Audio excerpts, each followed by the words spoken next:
Hello guys, welcome back. Today we're looking at part 2 of page 2. So last week we used some running stitches to make new stitches and new patterns that can be used as fillings in our embroidery. And this week we're going to work on back stitch. And primarily we're going to make grids with our back stitching. Now there are different ways in embroidery that you can make grid-like patterns. There's popular stitches that are used in crewel embroidery called trellis stitch, which is a grid-like pattern, but that uses a couching method. In this instance we're going to use our back stitch to form grids, and this is a little bit more like the Japanese form of embroidery. So I'm going to again be using my merino wool threads that have been hand dyed with cochineal and natural dye. We've got our linen material with our interface woven fabric on the back, and I have drawn our template onto the material. So this is the template, you'll find it below. I've decided this time that we're going to move ahead from lines and just use dots. And again, this is more of a Japanese embroidery style of way of marking your embroidery and lining it up. So we're basically going to look at 3 different types of grids and then just talk about different ways again that you can cause variations within those grids. So we're using our each dot will represent a stitch.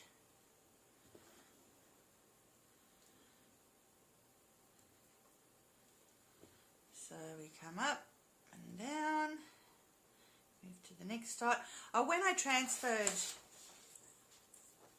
my pattern, I actually found that the dots were still a little bit hard to see through the thick linen material, so I've just used a pen to go over the dots.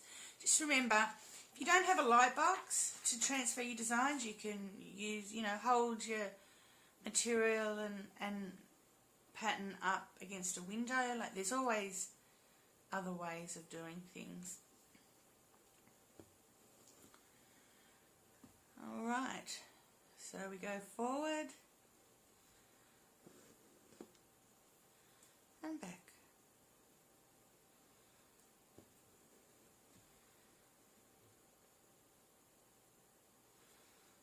So I'm going to start off by just doing horizontal lines of back stitch. We did this in page 1 for those that are doing the full sample stitch book.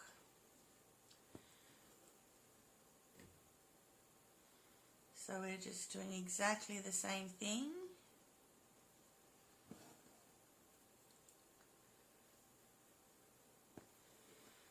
Okay, so now I'm going to move down to the next dot.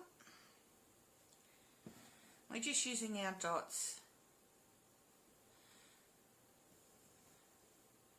to show us the length of our stitches.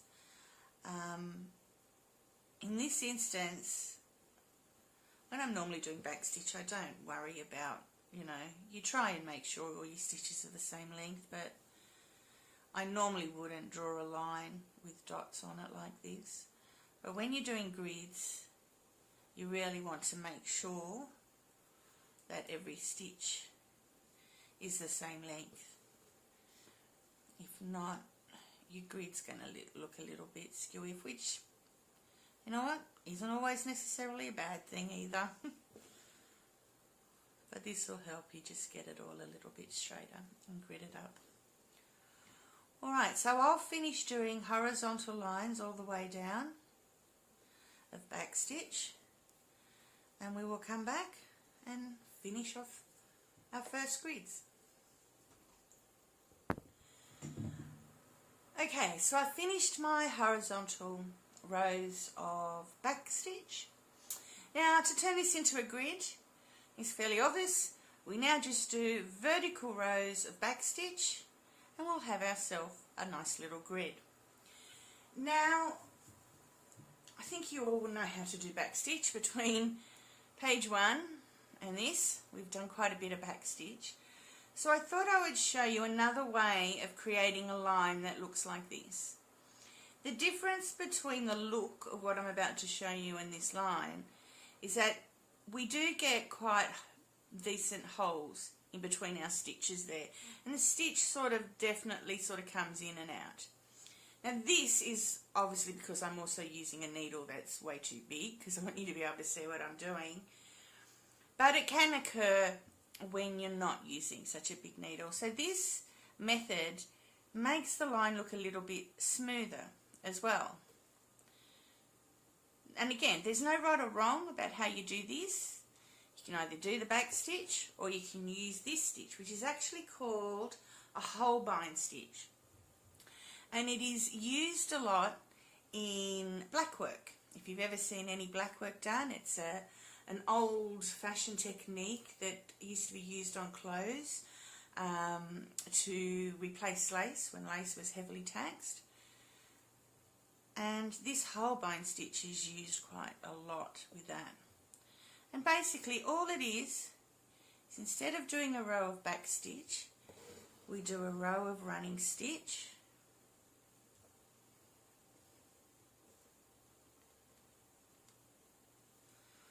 All the way up our line.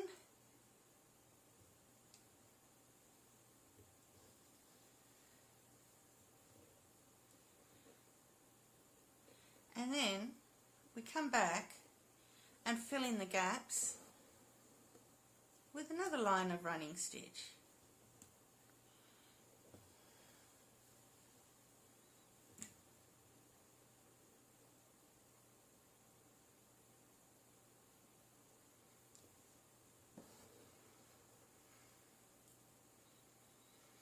Now because you're not pulling when you do the stitch back, because you're only ever moving forward and you're not pulling backwards, it means that your stitches aren't quite so separated with a hole. Gives it a little bit more of a look of a continuous line.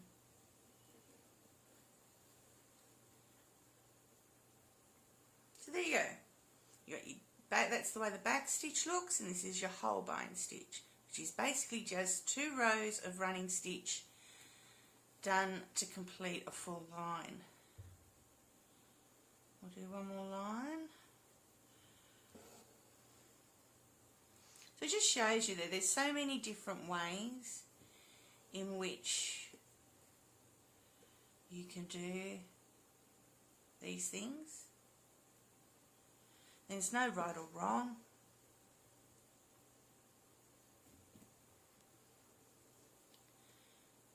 And I personally, if I'm doing a grid like this, I think it actually is quite effective to do the bottom row in back stitch and then the top row in Holbein stitch, because it just helps. The bottom row leaves you a gap and gives you a nice little hole to put your next, the vertical rows in, whereas the Holbein stitch just sort of closes those up. But again, most people would most probably do back stitch for both. That would be the most common way of forming a grid in this respect.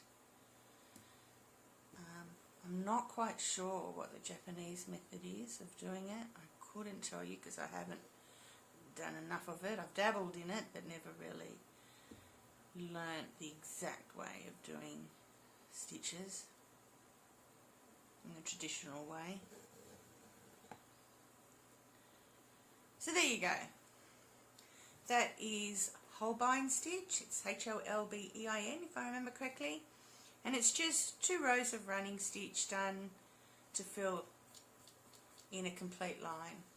I'll keep doing that till the end of this grid and we'll have finished our first square. Okay, so we finished our grid over here. We've had to play with back stitch, running stitch, and then using running stitch to make Holbein stitch. So some good practice there. Now for this grid, we're basically just going to do the same thing, but we're going to do it on the diagonal. So we'll start, I always start my diagonals in the middle.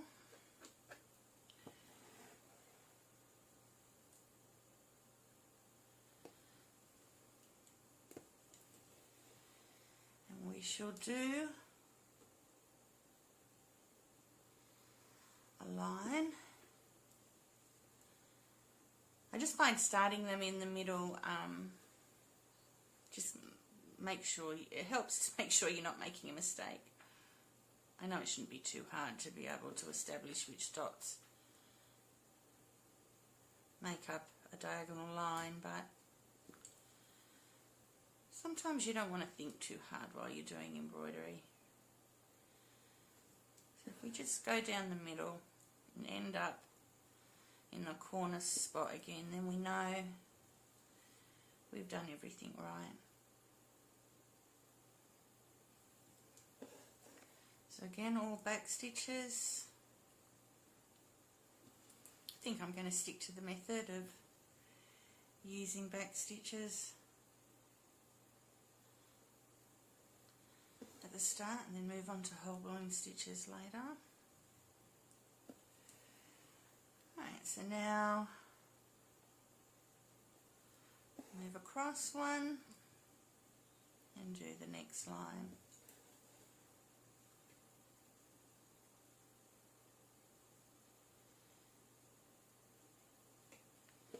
I'm using my mid cochineal here.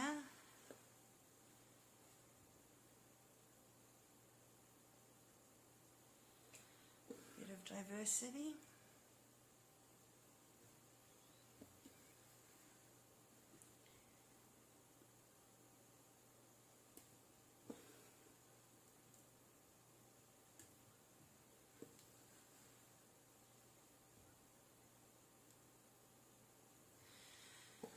Okay, so I'm going to complete this side, and then I'll go back and do that side and make sure all my lines that are running from left to right are all done. And then we'll look at doing the opposite direction. Alright, so I've finished all the diagonals going in that direction. We're left with 2 dots on the end, and we're now going to join those up. Now I'm going to use our 2 lines of running stitch forming our Holbein stitch. That's just what I prefer to do, especially as soon as I'm using a very thick needle, which is forming a lot thicker holes than what would normally you would have. But you can use whatever you like, either back stitch or this Holbein stitch, whatever feels the most comfortable for you. You may like the holes that are left behind. It's just a different look, a different variation.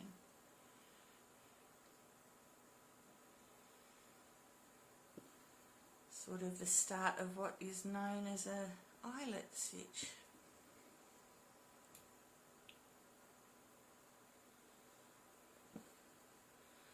Alright, so there's our first line. Move on to the next dot.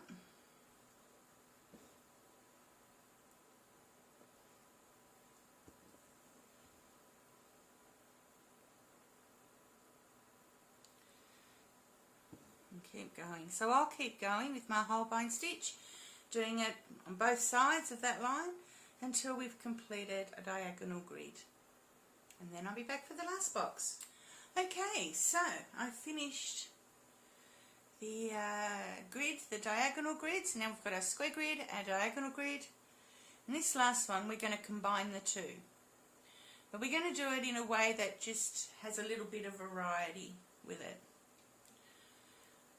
So we'll start off by doing our square grid first. Now, it really doesn't matter in which order you want to do this, whether you start with the square or start with the diagonal. It's just, as long as you do everything the same, it doesn't really matter. You know, if you were doing two different areas with the same stitch, as long as you did the two different areas the same, whatever goes on the bottom's on the bottom for both. Doesn't really matter which way you go. Alright, so I don't think you need to watch me do too much of this. I'm using my dark pink cochineal now thread. Alright, so you don't really need to watch me do the same thing over and over again. So I'll complete the square diagonal and then a square grid, sorry, and we'll come back and discuss what we're going to do next. Okay, so I've completed the grid and I've used back stitch for all of this, rows of back stitch. So if you've done the same, where you've done back stitch and Holbein stitch there and then all back stitch here, you'll be able to see that there's just a little difference about the way it looks, a little bit of variety in that. And you can then determine for yourself what you prefer and what you like and what you might go ahead and use in the future. Alright, so I'm now going to do some diagonals. So I'm going to go across here. And I'm just going to do this half. So across to there. And that's it. I'm not going to do any more than that. And this time I think I will use the Holbein stitch. These are the last two areas that I'm doing, so one of the last two. So for me, that's what I want to do. But if you like this look, and honestly, this look is good, I would use this myself at other times. I'm just going to use the Holbein again because I'm using a very thick needle and because that's what I've done for this one. So as soon as they're going to be on the page together, I want to continue that bit more filled whole look. But if you were to do this in back stitch, you would actually have like a little eyelet effect from each center, which would actually look really quite effective. So if you want to have a look at what that looks like, go that way. Okay, so I'll finish, and again I'm only doing across this half. I'm not going to do this half, and we'll come back. Alright, so I've just done this half using a diagonal there in Holbein stitch. And I'm now going to go in the opposite direction and just do this half of the square, the bottom half. So I've started in the top corner just because that's where I got to previously. The less you have to move your thread around at the back of the work, the better, the less bulk, the less chance of seeing it through your material, and the less waste of thread, let's face it. None of us really want to waste too much thread if we can help it. Alright, so I will just finish this and I will go all the way down there and I'll come back and we will have a look at how it looks at the end and what we're up to next. Alright, so I finished this last square. I like the little look of this. We end up with 1/4 showing what the full diagonal and grid together looks like, crosses and grids look like. Then we have 2/4 that have got different diagonal stitches in them, and then we have our straight grid, and it just gives us an idea of how our stitch has been creative and with a little bit of decoration. Now with these 3 stitches, again, just like last week, there is a massive amount of variety and ways in which you can use these. Again, you can change colour, you can change shades. You could have done the diagonals on top lighter than the grid on the bottom. You could use different colours for every part of the stitch or every part of the grid. Like, it really is endless. You could increase the width of your squares and the size of your squares. You can make them smaller together to give you a bit more compact look. You could, instead of doing full diagonal crosses across each of these squares, you could actually form little crosses in the middle. Again, you could do it in this size and use a thinner cotton to do that rather than a thicker wool. You could, instead of just doing a cross, you could actually do 4 stitches centering into that middle there to pull that centre circle out a bit and make it a bit more of an eyelet. You could sew something in the middle of this square. Make these squares a little bit bigger, or use a thinner cotton, and you could put a cross in the centre, you could put a little flower in the centre, you could put a diamond in the centre, you could put a chain stitch. Like, honestly, so many different ways you could do this. You could do this with split stitch, you could do this with a chain stitch to get a different effect. There is just a numerous amount of ways and varieties that you can use these basic stitches to create your own embroidery and to use as fill-ins to give variety and shade and contrast. Because again, as you can see in just this little piece here, as you add more to each part, it gets darker and it looks closer to you. The darker it gets, the closer it looks to you. So it allows you to play with shading in different ways and different effects. Right, so because we have done all of the patches that we've done both last week and this week are a little bit bigger than the patches that we did for our first page, I'm actually not going to do any more patches for our second page. I'm just going to leave it at the 6 we've done. Like I said, from the 6 different patches we've done, you could get at least 100 different variations out of them. So we don't need to do too much more in this respect. So our next video will be our picture panel, where hopefully we get to play with these filling stitches a little bit more and maybe even try out a few more different variations. I don't know, I haven't actually planned it yet, so we'll see what we come up with. I'm actually not going to be releasing a video over the next 2 weeks. I'm in the middle of moving house, and the exciting part of that is not only moving house but moving into a new studio, which not only has a great new area for me to do my videos in and my designing and things in, but also my own private little patio where I can do all my natural dyeing on. So I'm really quite excited about that. So once I get moved and settled into and get my new studio all set up, I shall be back with the picture piece of our second page. And hopefully a new way, some more playing with these different stitches. Thanks for watching. Bye.